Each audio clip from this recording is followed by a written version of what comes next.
Я приветствую вас, дорогие друзья, уважаемые гости и подписчики моего канала. Всем большое спасибо за то, что следите и ждете на канале разговоров с известным философом Павлом Щериным. Павел на связи. Приветствую вас. Здравствуйте, Александр. Павел, в очередной раз, очередной этап, очередное что-то новое, очередной раз мы все смотрим за происходящим и чего-то ждем. Вообще вот эта тема подогревания и разогревания, она достаточно нависла дамокловым мечом над обществом, ввиду того, что и в мире происходит, и, конечно, на фронтах, так сказать, российско-украинского противостояния и каких-то стратегических взглядов в будущее. Но вот смотрите, вроде как тренд шел такой, что там переговоры, в общем, там поле боя, движение по полю боя российской армии вперед, это как бы должен быть катализатором каким-то договоренностям, как тут резкая смена тренда и Трамп, который выходит со своим, так сказать, вот этим обращением, все его ждут, это все, скажем так, ажиотаж шуточный, его подкрепляет там Грэм. Но если так оценить ситуацию в общем, то получается, что все как-то, все же помнят, это относительно недавняя история. Война Байдена становится войной Трампа. Тут, говорит, выделяем оружие, Европа за это платит, нашли схему, как через НАТО отправлять оружие, какие-то системы патриотов единичные, какие-то наступательные вооружения, пишут инсайдеры, и санкции, конечно же, санкции. В общем, как-то мы заходим на очередной круг, и нужно попытаться разобраться, а вот это стратегирование, о котором там нам говорит условно Зеленский, что сейчас будут новости на благо Украины, мы перенесем войну на территорию Российской Федерации, Трамп, который говорит, что вот смотрите, мы продаем оружие, это же хорошо для нас, для экономики. Такое ощущение сложилось, что о сути войны все забыли. Вот природе войны все забыли. Только хайп и какая-то вот сиюминутная выгода, которую мы видим на фондовых биржах и подобных площадках, да, там, цифровой валюты или каких-то акциях. Как вам кажется, мы зашли в ту петлю, когда уже народы, люди, у них никто ничего не спрашивает? Здравствуйте, дорогой Александр, еще раз. Давайте я напомню то, что у нас с вами, по-моему, осенью прошлого года, или достаточно давно, был эфир, в котором я вам говорил то, что Трамп — это не президент мира и не политик мира, а это человек войны в целом. Поэтому тот случай, когда скорее вот этот мирный, так называемый вектор, мирный тренд, несмотря на то, что он имел огромное медийное сопровождение, по объективным причинам на нынешнем этапе конфликта состояться объективно не может. Мы с вами много раз говорили о том, что в конфликт, война может закончиться только в двух принципиальных сценариях. Сценарий первый – это устранение, ликвидация причин войны, то есть полных. Либо промежуточный, скажем так, вариант – это совпадение минимальной переговорной позиции сторон. То есть это тот случай, когда причины войны в принципе еще не устранены, но стороны достигают между собой согласия по некой минимальнейшей планке, относительно которой можно, по сути, это формат перемирия, да, такого просто исторического, там, на какой-то период времени до следующей покерной раздачи, до следующей комбинации сил, по итогам которой совершается следующий раунд военного противостояния. На момент 2025 года позиции сторон не удовлетворяют ни одному из этих двух условий. Можем повторить еще раз. Опять-таки, у нас есть позиция России, которая стабильная. Вот, по сути, почти юбилей. Ровно год назад была озвучена. С тех пор принципиально не изменилась. Чуть-чуть изменилась в сторону усиления, но, по сути, пока еще год висит то старое предложение, которое, разумеется, для украинской стороны и для стороны части глобалистской западной элиты и неоконовской элиты США является де-факто точно так же неприемлемым. в этих условиях единственный разумный сценарий укладывается в известную фразу «эскалации не хотел никто», перефразирую известную фразу, «эскалации не хотел никто, эскалация была неизбежна». То есть это было неизбежное логическое следствие. То есть стороны пообщались, обнаружились зоны, в которых возможны какие-то тактические договоренности. Я имею в виду известную гуманитарную составляющую. Это огромное счастье, что произошли обмены тел, что происходят обмены пленными. Мы не будем принижать значение этих событий, но, разумеется, на стратегический ход войны это никак не влияет и не может повлиять. Можем пройтись по сторонам, как мы оказываемся... То есть, давайте так уточним, мы записываем этот эфир до понедельника, то есть еще по американскому времени, по крайней мере, поэтому у нас есть ограниченное количество информации, но дело-то не в этом. Контуры того, что возможно сторонам, нам доступны уже сейчас. То есть, как вы правильно отметили, пиара будет очень много, но в сухом остатке реально, что можно сделать, в принципе, понятно.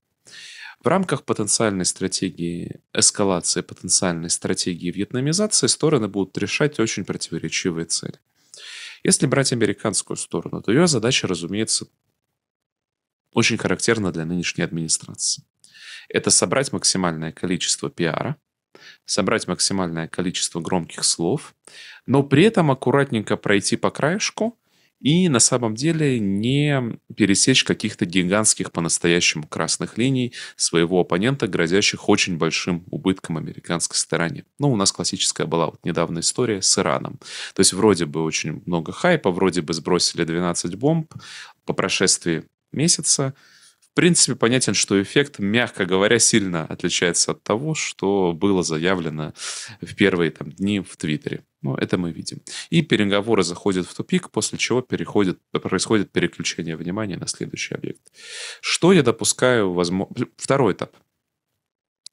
Важное ограничение – это объективные производственные обстоятельства.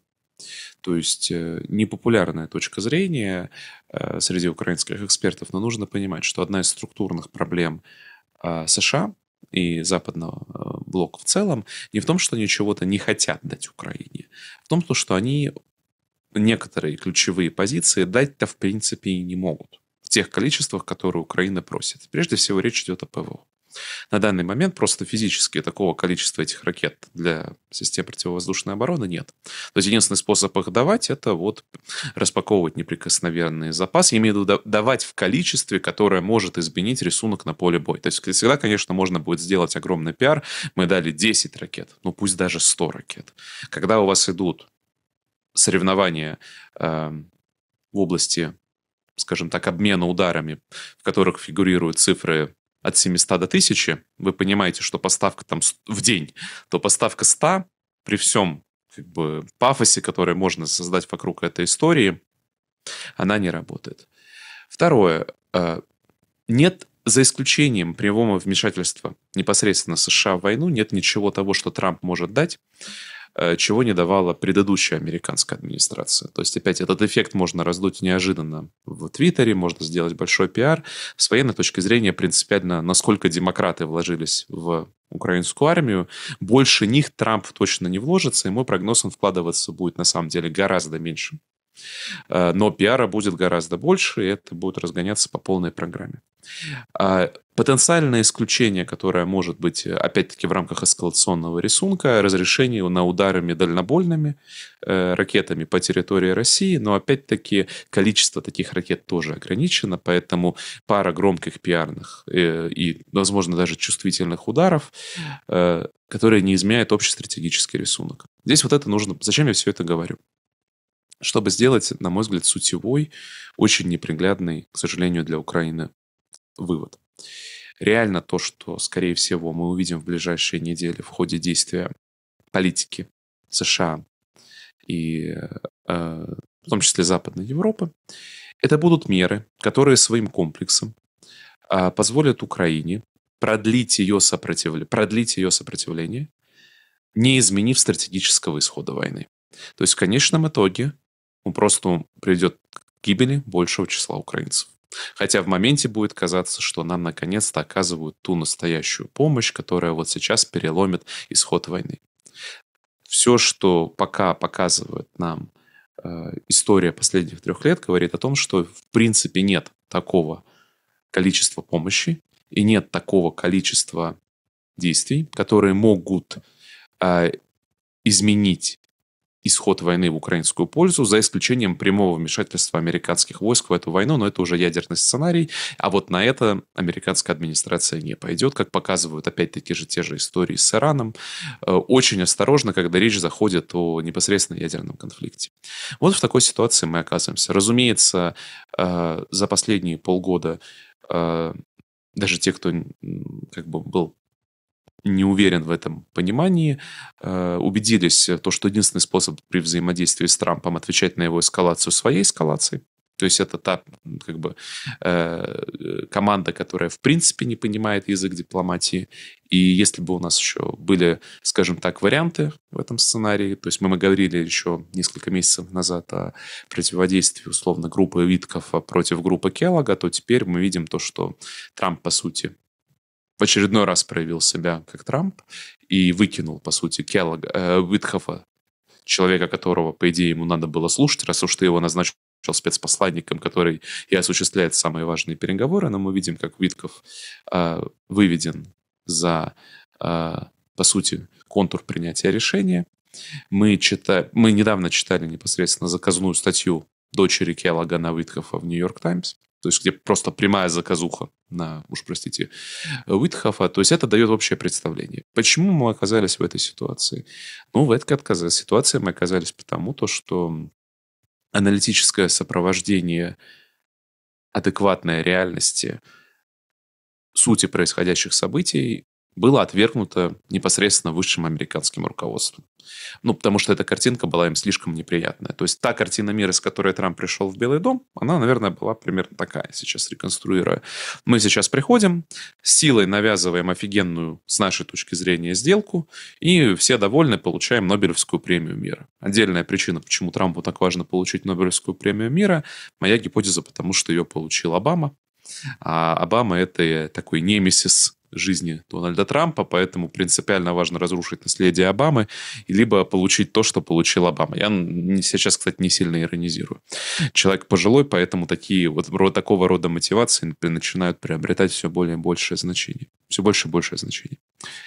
Но по мере этих полгода, собственно, опытным путем очень высокопоставленные люди узнавали то, что мы с вами говорили еще до даже избрания Трампа, что есть понятие минимальных позиций сторон, что есть там личная харизма личной харизмой, обаяние – это обаяние. Но есть вот эти минимальные пределы позиций сторон, которые переговорами не сдвинуть. Это либо ты должен каким-то радикальным образом изменить баланс на поле боя, либо вокруг всей экономики, то есть ты должен поднять ставки, дополнительные риски.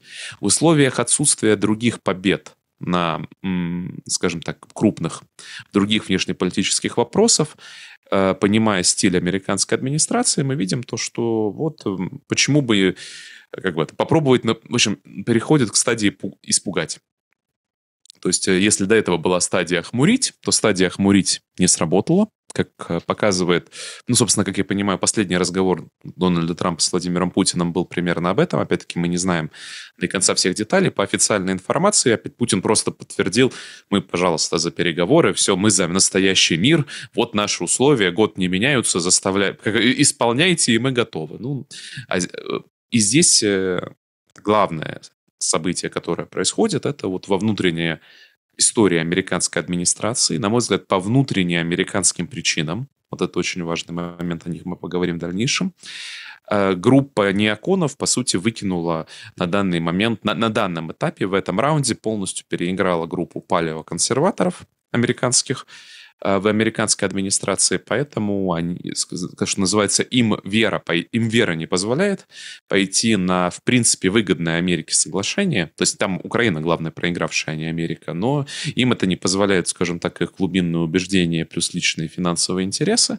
Поэтому они пролоббировали, учитывая, скажем так, не особую сложность манипулирования темпераментом Дональда Трампа, вот его более, скажем так, радикальное поведение. Повторюсь, фундаментально мы увидим очень большой всплеск пиара, мы увидим реальную эскалацию. Мы увидим реальную эскалацию по 3 линиям, причем по линиям, скорее всего, увеличение, повторюсь, обмена ударами, увеличение, давайте прямо говорить, террористической деятельности, так или иначе. И, скорее всего, здесь ваши другие эксперты говорят об этом давно, но, наверное, здесь приходится согласиться. Мы увидим в обмен на это, скажем так, пиар-стратегию, от Украины потребуют еще больше поставки топлива в этот биореактор. Ну, то есть это усиление мобилизации. Вот, в общем, это называется активизация сценария до последнего украинца. Вот примерно так я вижу общий рисунок. При этом стратегический контур не изменится. В конечном итоге просто людей погибнет больше. Понимаете, какая здесь идет история? Очень важная, на мой взгляд. Вышел фильм BBC, его там все разбирают на цитаты. Он о начале войны, но он имеет сейчас другой контекст. То есть вот эти воспоминания о том, что нам объявили на Банковой, что через 45 минут там нас окружат, собрал всех Зеленский, посмотрел всем в глаза по-отечески, говорит, у нас у всех есть семьи, я никого не осуждаю, но мы остаемся здесь. Ну, опять вот эта вот история, да, то есть только подана под другим соусом, более литературно, более там художественно, что ли, о том, что там хотели окружить, но он нет. И там прозвучало, среди прочего, ну, много таких интересных вещей, там, как сорвались первые переговоры с Бучей это увязали, да, мол, Арахамии позвонил Зеленский и сказал, все, пускай едут домой. Ну, то есть определенные детали. Понятно, что это такие вспышки воспоминаний, которые сейчас накладываются на сегодняшнюю картину. Лично я это воспринял как лебединую песню этой войны, этот фильм в целом, в принципе. Потому что, ну, нужно уйти, как говорится, красивым, да, непобежденным, сидеть рассказывать о том, что я не Путин, я не буду править там 30 лет, 35, хотя счетчик-то показывает другое, да, и какие-то политические процессы. Но там прозвучала очень интересная мысль, которую я хотел бы наложить на этот этап бурной эскалации. Арахамия говорит о том, что Зеленский – это низкого роста еврейский мальчик, рос в индустриальном, ну, таком, как бы рабочем кривом роге, который ему было тяжело.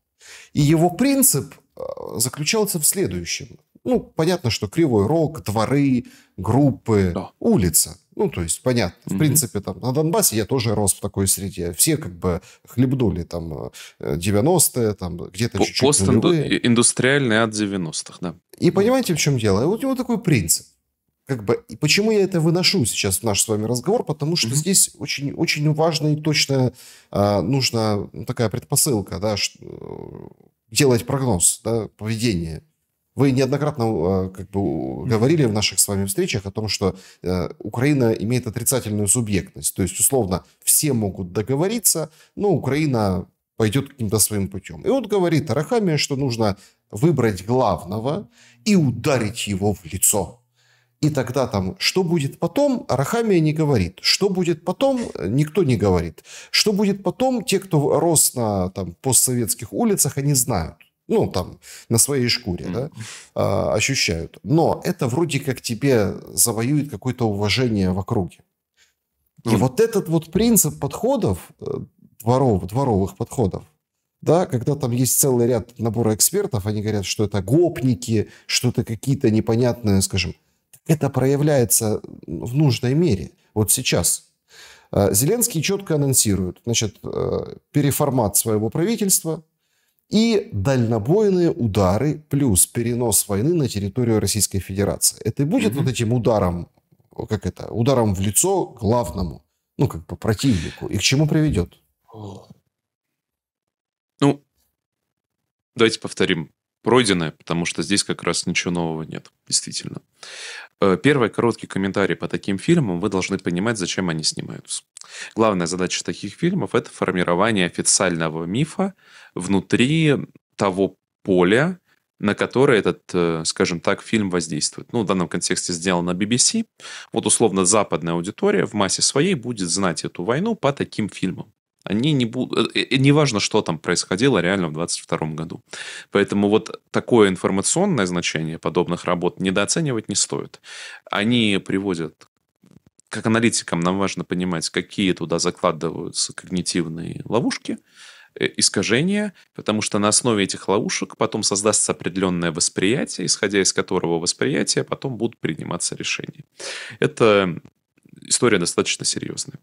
Переходя к вашему вопросу, дорогой Александр, мы с вами уже, по-моему, попытаемся годами объяснить базовый принцип философии украинского политического руководства, которое, вообще феномен украинизации, которое, к сожалению, теперь переходит уже давно границу Украины. У нас вот Белый дом тут украинизировался по полной программе американский.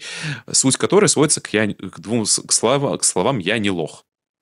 Вот весь смысл этой философии, которую вы описали Дворова, это смысл «я не лох».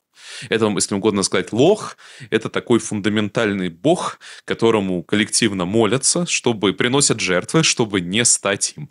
Очень своеобразная религиозная структура. Ну, повторюсь, разные есть секты религиозные, языческие, которые это понимать с точки зрения рационального политического анализа, если вы будете пытаться, на мой взгляд, успеха не принесет. Зато это прекрасно понимается как сочетание такой психологии, если угодно, ну, такой специфической девиантологии и вот религиоведения. Вот на пересечении этих, скажем так, дисциплин это понимается гораздо лучше. А тогда, разумеется, весь принцип украинского высшего политического руководства, в истинности которого они убеждены, принцип «я не лох», то есть это фундаментальное соревнование идет, повторюсь, за символический капитал, за статус, за, простите, самыми грубыми словами, кто кому испражнится в лицо. Ну вот по-другому это не описать. И в целом решения принимаются, исходя прежде всего из этой логики. Я не могу сказать, что вот прям только из этой логики, все-таки иногда реальность немножко стучится, но принципиальное, главное, фундаментальное, разумеется, вот это.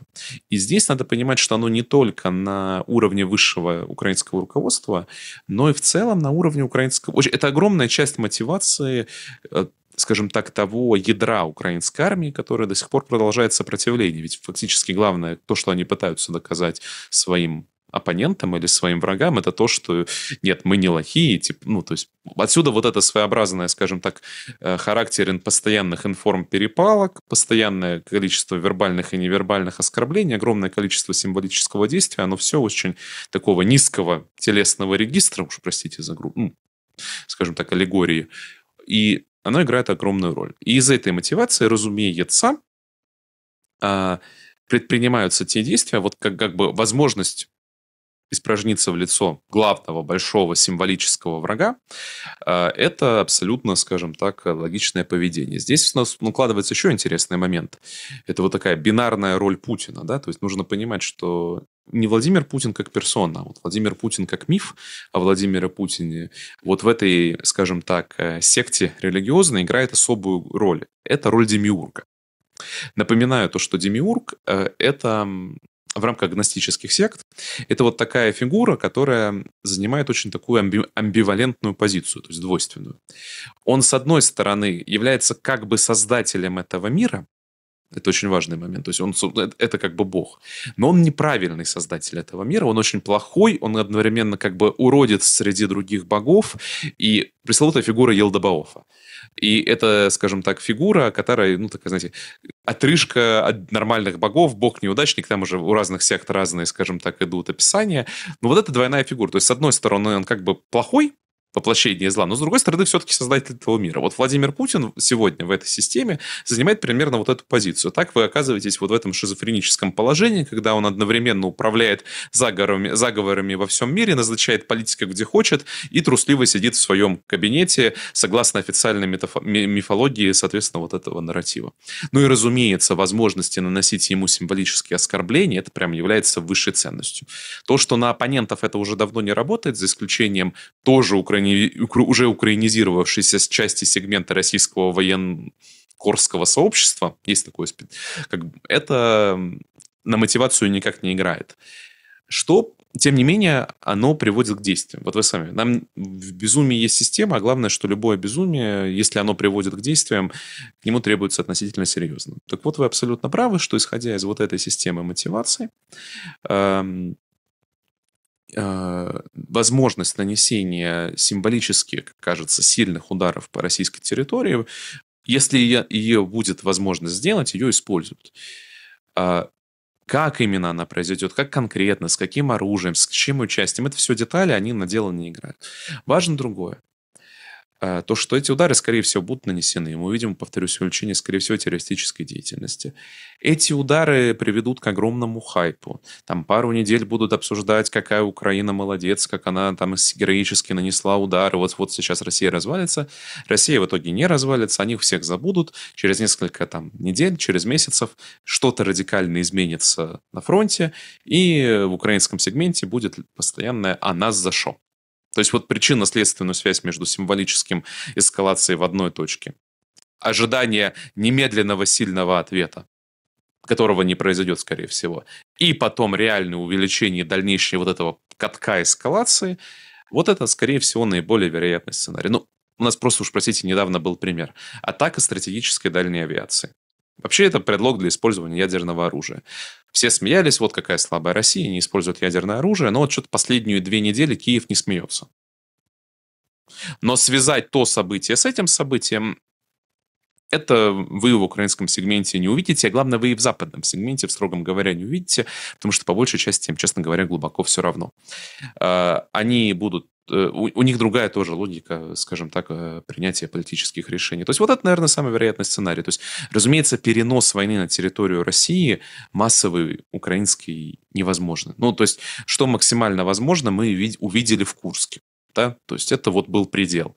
Причем, скорее всего, даже при поставках каких-то дополнительных пакетов вооружений возможности для повторения Курской операции украинской армии на данный момент нет. Может быть, есть, но, скажем так, по внешним признакам нет. То есть что-то, даже если произойдет, будет меньшего масштаба, чем Курск. И тут, тем более, учитывая северокорейский фактор, о котором можем сказать в дальнейшем. То есть это связанные события.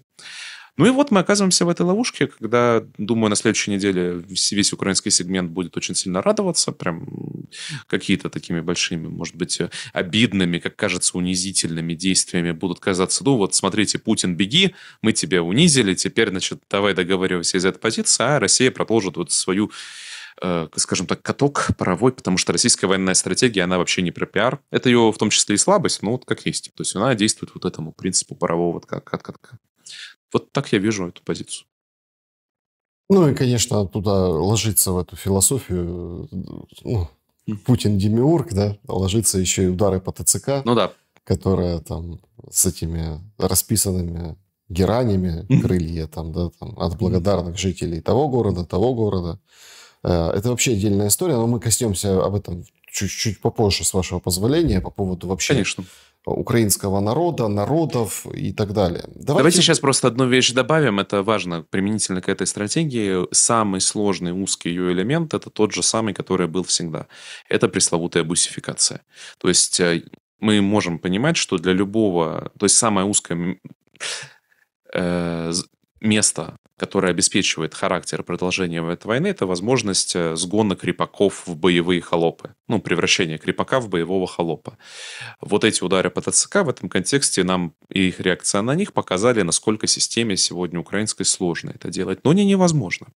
То есть, да, КПД постоянно падает, но время какое-то выиграть еще можно. То есть, это просто то, что мы с вами описываем. То есть, это, опять-таки, скорее всего, не позволит это перевести характер войны в, скажем так, играющий в плюс Украине, но это выигрывает время. Собственно, вот эту стратегию мы ее увидим продолжение, но нашим зрителям, которые еще остаются на территории Украины, тут только можно пожелать терпения, мужества и Божьей помощи, потому что ловить будут еще сильнее. Что, в свою очередь, увеличит сценарий энтропии. Ну, давайте, простите, я вас перебил. Просто сейчас как-то было уместно вот этот аспект подчеркнуть. Давайте на полшага назад к Трампу все-таки. О, да. Понимаете, все бы ничего. У него есть такой, как бы, фиксация, да, такой пунктик на Обаме. Это очень точно подмечено. Но и так вот, если посмотреть, ну вот, например, был футбол, да, Челси и ПСЖ. Челси победила 3-0. Там клубный чемпион мира. Там находится Трамп, Мелания. они проводят награждения, Трамп вешает вот на футболистов эти медали, одна медаль осталась у него, он ее положил в карман, потом выстроились с Челси, уже все уже футболисты, а там, смотрите, как бы все же просто понимают, это футболисты, искупанные в лучах славы, многомиллионных контрактов, это прям люди, которые в своей сфере футбольной, например, да, они звезды и живут свою лучшую жизнь. И такой казус произошел, да, уже все вроде порадовались, уже этот кубок потрясли, уже все хорошо, уже как бы пора и честь знать, но Трамп не уходит. Понимаете, все уже как-то так начали немножко, ну, а что, может, как бы... Неловко. Ну, неловко, потому что, может, Байден, как бы, Байден еще жив, да, и как бы становится Трамп Байденом, а что это он не уходит? Ну, и давай опять кричать, радоваться. Ну, то есть, ему, получается, вот нужна вот эта подпитка, и он это демонстрирует, да, любого позитива. Однако, вот тоже парадокс. Все ждали, что внутри Америки условному Трампу будут противостоять там остатки, ошметки или какие-то там очаги там Камалы Харрис, Байдена, короче, демократов. Но червоточинка появилась внутри как раз-таки тех сторонников Трампа, которые выходят и говорят: елки-палки, ты обещал закончить войну в Украине, да, а ты ее продолжаешь, выделяешь оружие, выделяешь финансирование, что это такое? Ты там обещал одно, получается другое. Жгут кепки мага и говорят: Америка прежде всего, повторяя там слова там, ну, вот это США, там, First, вот это все. И с этими словами они поджигают, устраивают такие флешмобы. Мы видим, как там отпрыгивает, ну, Такер Карлсон. Маск пытается создать свою партию, и уже там регистрируют, и называют ее там Америка, американцы. То есть, получается парадоксальная штука. Вроде бы как удар-то должен... Ведь по выборам там 50 на 50, ну, в больших пределах там, да. Но получается, что урон изнутри вот этого лагеря.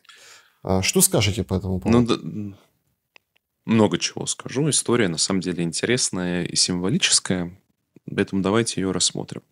Тут, признаюсь, даже я не ожидал прям такого. Но опять Трамп здесь удивил, к сожалению. Удивил не сутью, удивил масштабом, да. Давайте реконструируем, как Трамп победил. И вообще, какое структурное фундаментальное противоречие на данный момент заложено в американском обществе. В принципе, на самом деле, Маск довольно вот в этом узком вопросе смог его неплохо обозначить. Это так называемая юнипарти, то есть одна партия. Это осознание массового, скажем так, некой критической частью американского электората и части элит. Части, это важно. Того, что в строгом смысле вот это все соревнование между демократами и республиканцами является таким гигантским политическим спектаклем. Победа Трампа на выборах – это именно проблема, его была победа несистемного кандидата. Его поддержала часть технократической элиты и огромное количество избирателей, именно в логике того, что он будет несистемным кандидатом. Мы с вами обсуждали огромное количество американских проблем. Мы говорили о том, что чтобы их решать, нужно вводить чрезвычайное положение де-факто. И вот там действия Маска в этом Дож, действия многие тарифных даже политик, как к ним не относить, это все-таки какая-никакая была попытка действовать в рамках этой логики. Но и чего вот Трамп, видимо, не понял, в принципе, вот ваш эпизод с кубком, который вы продемонстрировали, нам хорошо помогает понять, почему. Он по своей привычке приписал успех самому себе. Между тем, его реальная победа была не в нем самом, а в том, что он олицетворял. И проблема сейчас началась в том, что на втором строке, причем уж очень внезапно, с определенного момента, что действительно приводит к возникновению ряда больших вопросов, давайте так скажем. Трамп начал изменять тому, что он призван воплощать. То есть он начал, по сути, своими действиями предавать те смыслы, которые привели его к победе. А вот это реальность не прощает. Мироздание не прощает, Бог не прощает. То есть Трампу прощалось многое, пока он оставался органичен к какому-то вот этому фундаментальному символу, который в нем люди видели. Когда он вы упомянули Украину, называют Иран, Израиль, уже очень большие вопросы. Критический вопрос сейчас нет. Критический вопрос, конечно, это список Эпштейна. Вот это самый критический момент, если смотреть на базу его избирателей, потому что там во внешней политике американцы не очень хорошо понимают, честно скажу. Ну, то есть рядовому американцу, честно говоря, до внешней политики очень глубоко равнобедренно, по большей своей части. Вопрос списка Эпштейна, коррумпированная элита, ну, то есть что олицетворяет это? Мы не знаем, что там реально происходило на острове, вот сейчас у нас происходит разная информация. Что мы знаем? Что в массовом восприятии образ, символ этого списка – это идея коррумпированных, ну уж простите, элит педофилов. Это вот прямая, глобальная вот эта педофильская мафия.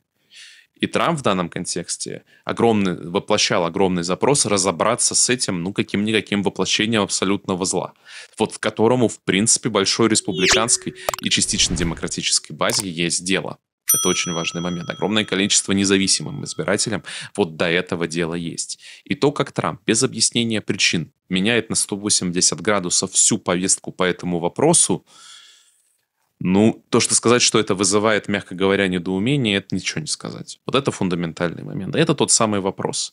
Все больше и больше раздается вот на момент июля 2025 года, что вот эта странная перемена поведения Трампа, ну, объясняется, уж простите, каким-то компроматом. Мы не знаем, но это самое вот то, что мы видим в таких достаточно влиятельных позициях разной степени, скажем так, громкости, но Трамп теряет ядро. То есть очень важно. Разумеется, любая политическая система, любое политическое движение состоит из двух категорий людей.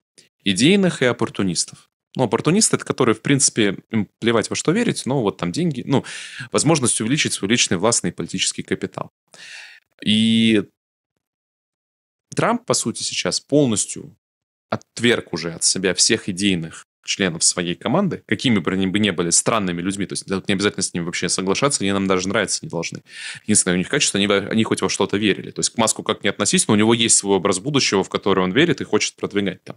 Многие люди, которые приходили на ключевые посты вот буквально полгода назад, Тулси Габбард, репутацию которой Трамп разрушил сейчас. Просто, если вы заметили, она молчит в последнее время. Это важный комментарий. Ни много ни мало глава вообще это и подвластны все разведагентства. То есть она за все них отвечает. Молчит, по сути, отстранена. Ну, еще ряду имен, которые, возможно, вам мало что скажут. Ну, скажем так, все те люди, которые вызывали максимальное количество надежд вот этих избирателей, которые привели Трампа к власти, они все сейчас оказываются за бортом. И дело не в том, вот вы говорите, что удар по Трампу наносится изнутри его команды. Дело в том, что Трамп выкинул свою команду. И тут, конечно, большой вопрос, почему он это делает. Тут вот здесь у меня прямого ответа нет. То есть у меня есть косвенные ответы. То есть опять, мы видим многое повторение первого срока. Трамп, который не может там переиграть глубинное государство, которое умеет там вертеть гораздо больше. Но, честно скажу, это как будто в таком контексте выглядит немножко недостаточными объяснениями.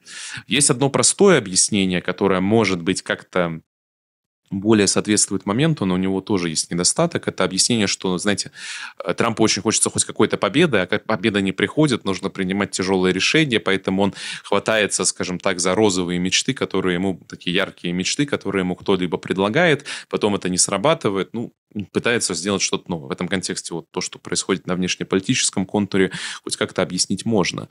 Но все равно это непонятно, потому что можно же было точно такие же делать яркие победы, вот, ну, условно говоря, по треку вот этого мага, да, то есть можно было там выйти из ООН, выйти из НАТО, там, я не знаю, много чего можно было сделать, там, тот же опубликовать список Эпштейна, уж если какой он бы там не был, яркая победа. Уж вот это была бы очень яркая победа для его аудитории, тоже не делает.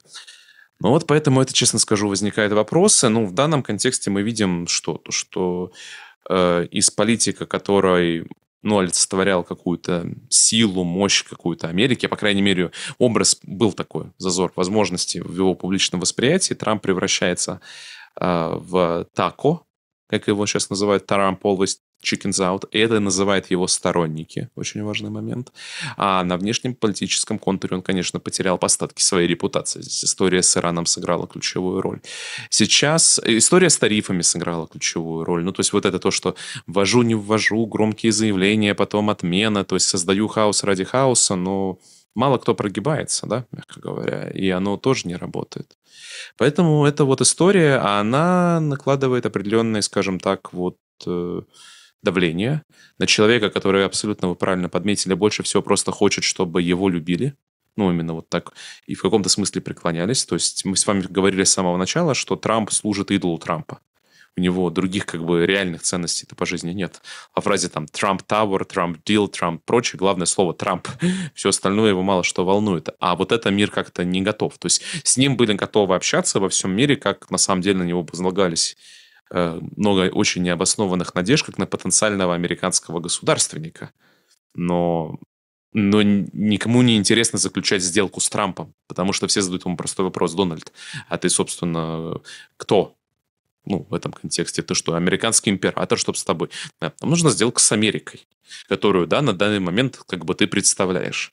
Но это вообще не понимание. Это не бизнес-понимание. Я прошу прощения, это вот нагрузку туда на вот эти набор аргументов, которые вы привели, вот в эту же кучку, я туда легко подкину. Помните вот эта золотая виза Америки?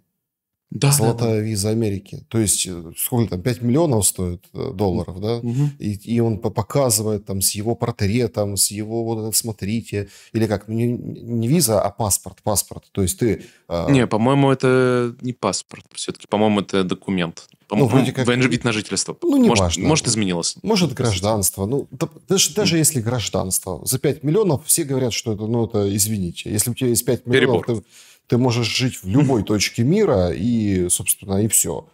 Понимаете? Ну, можно дешевле купить, да. Можно купить то дешевле. есть ты можешь вообще не быть никаким гражданином и с этими 5 миллионами нормально себя чувствовать, и как бы, но тут же пиар. И приходит информация, что, а по сути, вот по факту, как это должно работать, как это оно не работает.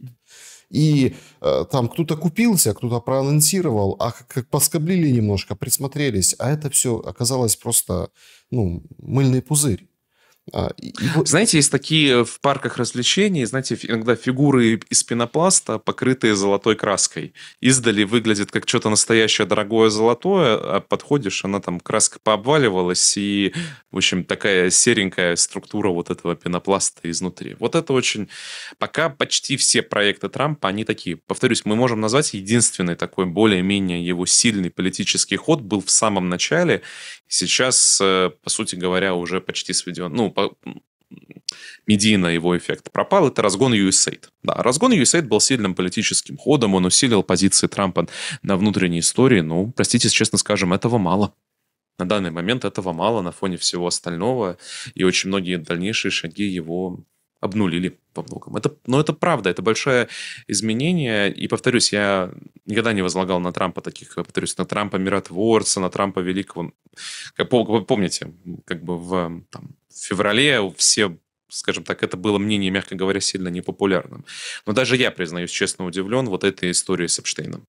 Вот чему я удивлен, вот чего я не ожидал, то, что Трамп по вопросу Эпштейна развернется на 180 градусов, потому что это настолько выстрел себе в голову в плане репутации и всех его дальнейших предвыборных, скажем так, шансов, что у меня это действительно...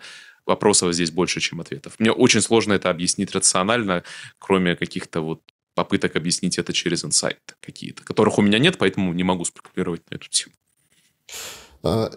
Давайте, вот мы охарактеризовали достаточно очень объемно, да, вот внутреннее состояние, в том числе Трампа, его опору, но мы видим, как мы опять пытаем, понятное дело, сейчас там выйдет, например, Трамп. Просто там у нас такая разница, как бы у меня уже понедельник, у Павла еще нет, да? И, соответственно, как это, все же вот эта шутка ходит, там, сейчас Трамп проснется и с встанет, и вот, собственно, то мы и объявим, и то и объявит. Ну вот логика, то есть если так вот черту определенную подводить, смотрите, внутреннее положение Трампа понятно, политическое, да? Его внешние тоже, да, там, анонсированы какие-то удары. Но параллельным курсом мы же видим такая очень нетривиальная плотность встреч Лаврова и Ван И. Мы видим Китай, который выходит и говорит, мы не дадим не дадим России проиграть. Ровно то же самое, что говорила Америка Байдена про Украину. Прям слово в слово. И это специально было сказано, видимо, именно так, ну вот, чтобы была какая-то аллюзия. Отсылка. То есть, отсылка. Куала-Лумпур, потом поехал в КНДР, а потом приехал в Пекин Лавров, и вот опять вроде только виделись, но все равно плотность встреч как бы наталкивает на мысли.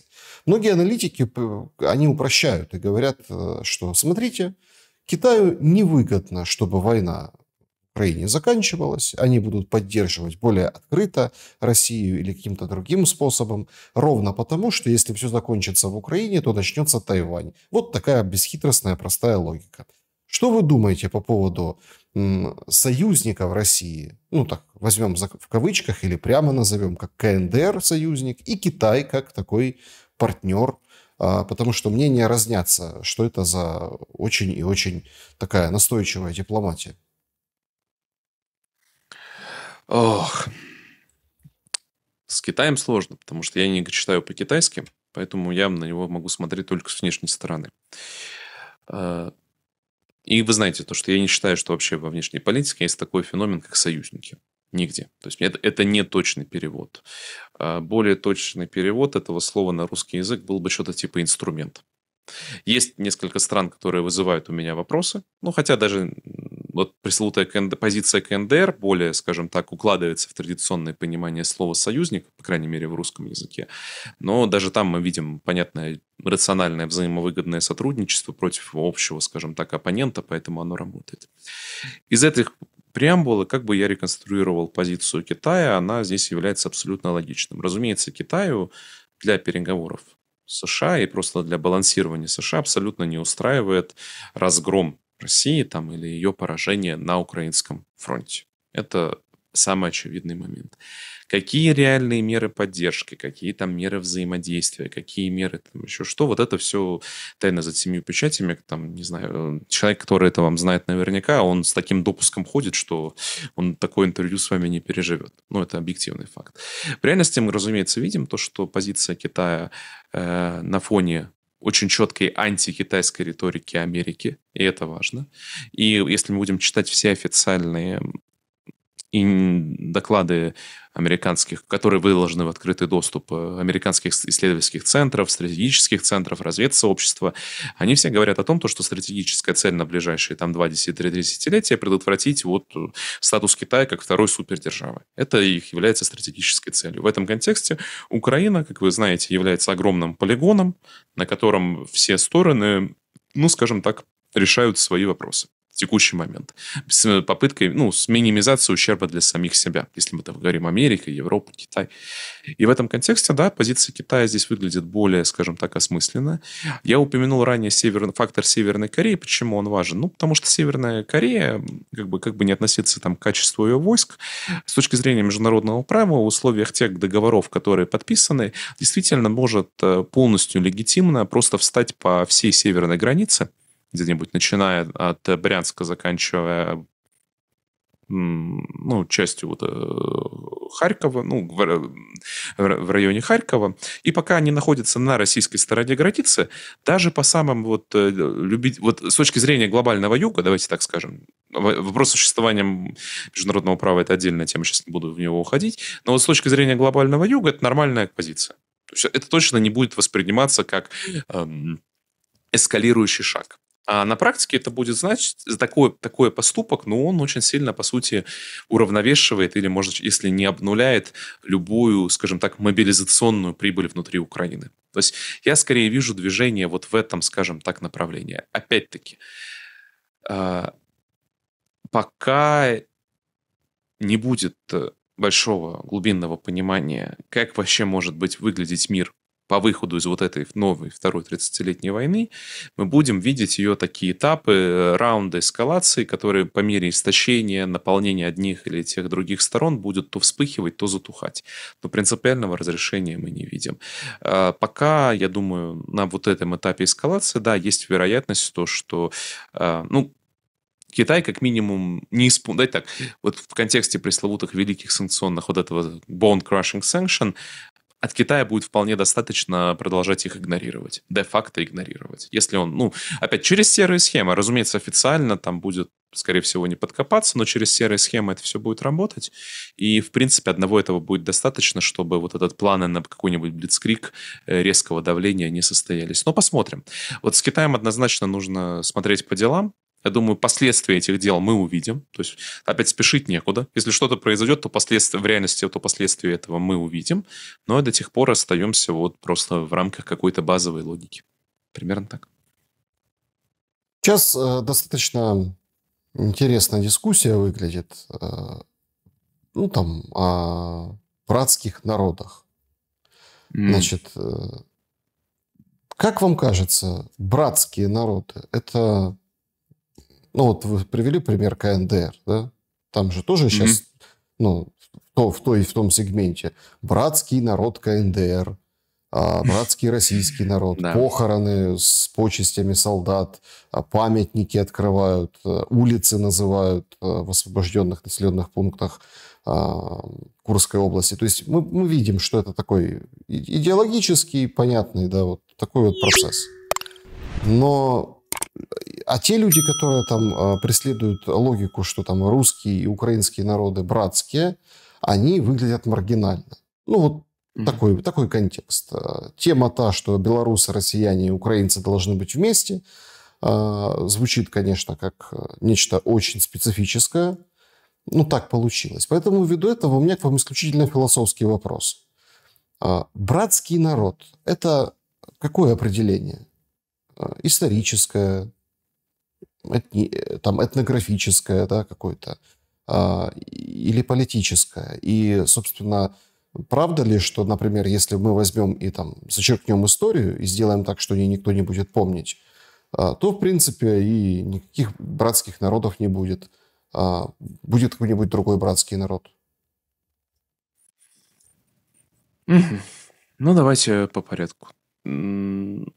Есть устойчивая коннотация братский народ там, в плане там, интернациональности, вот это всех историй с коммунизма, вот это не та точка зрения, которую я буду сегодня применять. Просто сразу упомяну, это не про это. Мое мнение, вообще понятие, конечно, братский народ является сильно дискредитированным, честно скажу.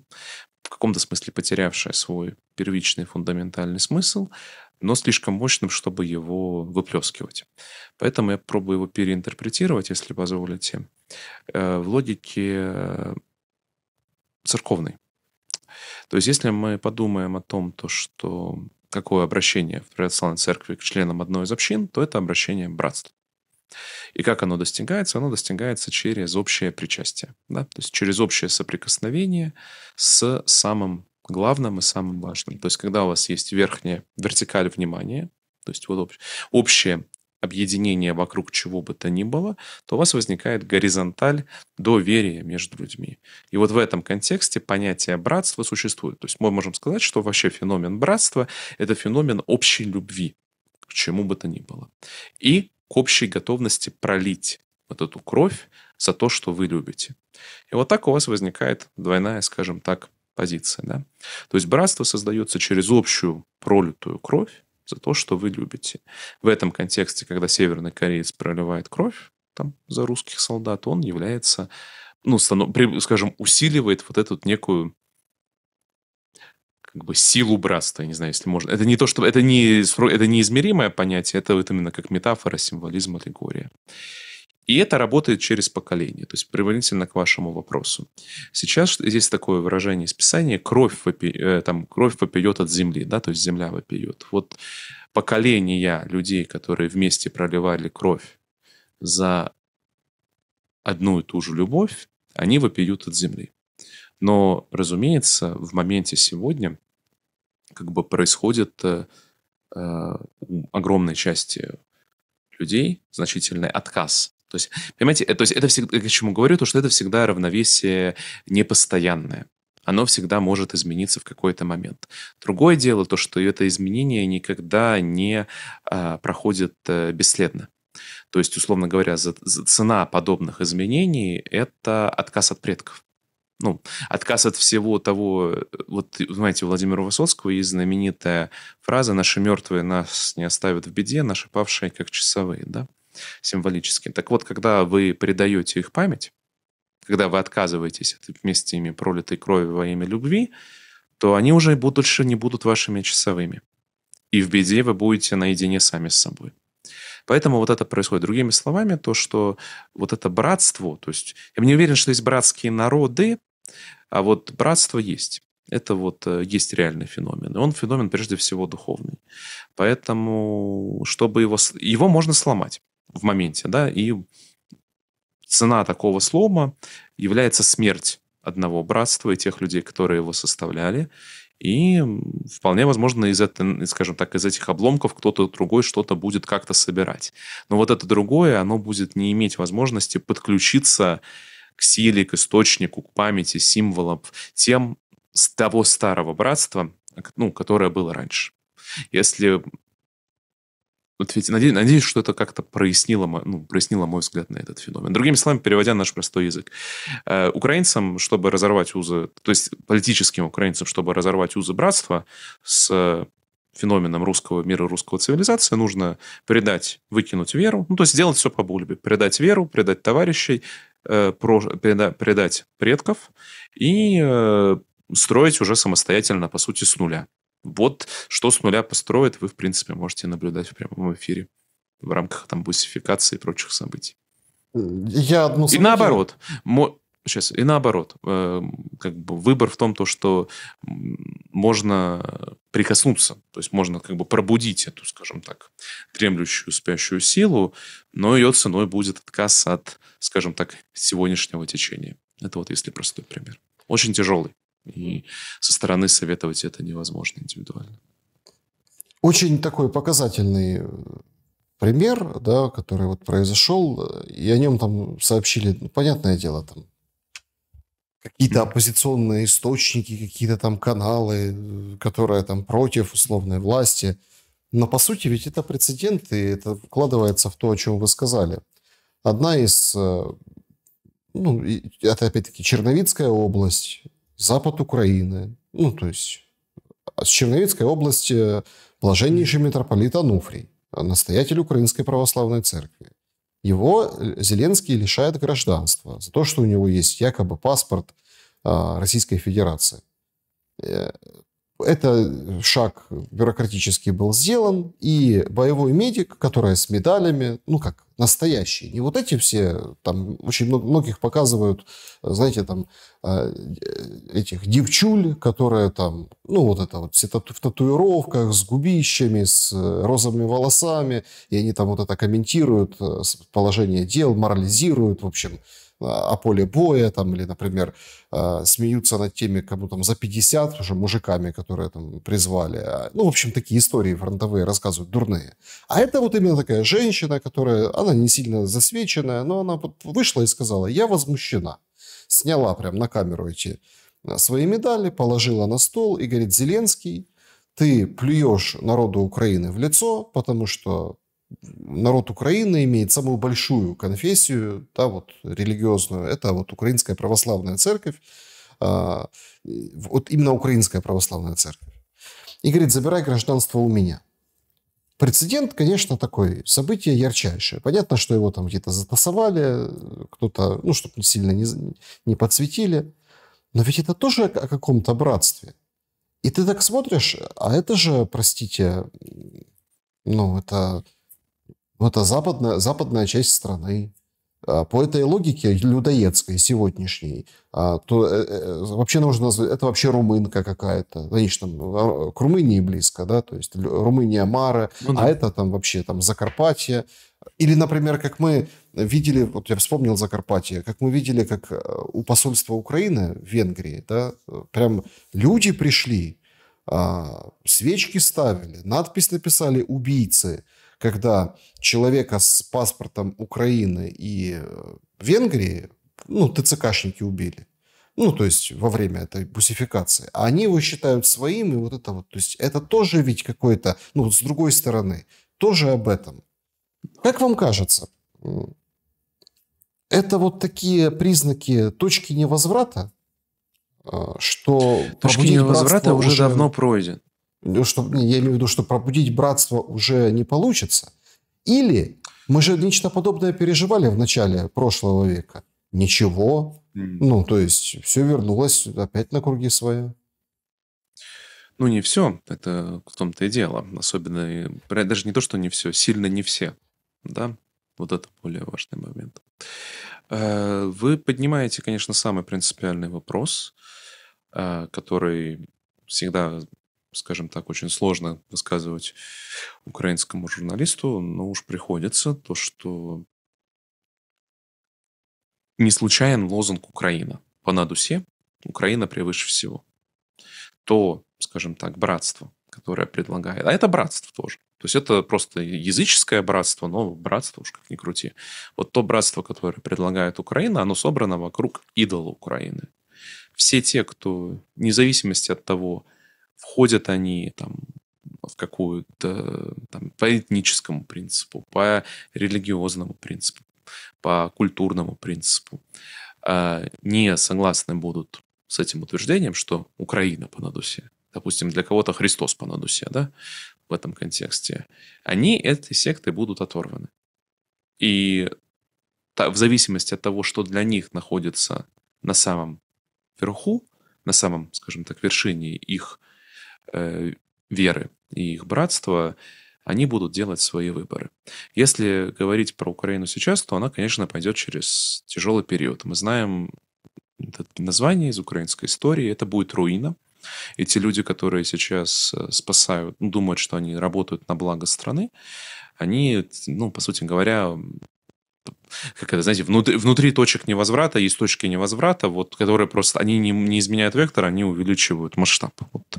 Масштаб этого, скажем так, точек невозврата сейчас, буквально сегодня, когда мы записываем, был резко увеличен тем, что произошло в Украинской церкви, Украинской православной церкви, когда большую часть иерархов сейчас административными путями, скажем так, провели разъяснительную работу. Мы увидим плоды этого решения. То есть, по сути, как раз речь идет о том, что в этой логике братства их де-факто заставили признать, что идол Украины является более высоким идолом. Это было связано вот вокруг этой всей истории с гражданством.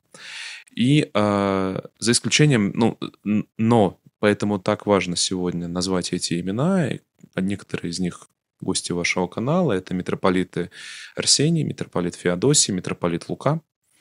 Вот это как раз остатки, то, что в Писании всегда называется остатком этих зерен, из которых и может будет вырасти жизнь, из их, скажем так, паствы, из тех, кто останется вокруг них на многострадальной украинской земле.